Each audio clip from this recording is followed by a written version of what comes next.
भाई शहर में हर आदमी काम कर रहा है, आप अकेले नहीं हैं, लेकिन कानून की पासदारी तो नहीं है, पीछे और भी हैं, उनको भी रोकें। ये है, हमारी गलती है। बस नया मरगाड लगवाया है, इसके बाद तो हमने लगवाया नहीं। कब लगाओगे? इंशाल्लाह लगा लेंगे, आज आपने बोला तो इंशाल्लाह रात में लगवा लेंगे। यार कोशिश करो, हमारे कहने से पहले लगाओ ना। सही बात है। मतलब ये खैर गलत है या सही है, ये जो तुम कर रहे हो, ये बताओ, खुद ही बताओ। ये गलत है, ये गलत।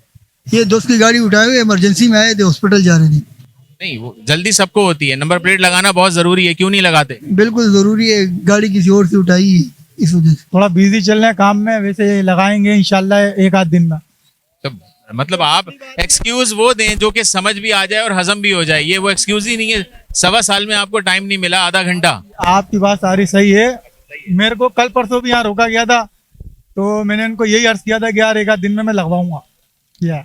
अच्छा, कल परसों रोका गया था और यहीं रोका गया था, और आज फिर इत्तेफाक जाहिर है अल्लाह की तरफ से तो तय है, हमारे लिए इत्तेफाक है, मैंने फिर रोका, लेकिन आपने उसे एक आध दिन में भी नहीं लगाया। लगा देंगे इंशाल्लाह एक आध दिन में। आपसे फिर रोकेंगे? आपसे वादा करते हैं कि आप लगा देंगे। चलें जी, वादा करते हैं, ये वादे की पासदारी, शहरियों की वादे की भी हम लाज रखेंगे।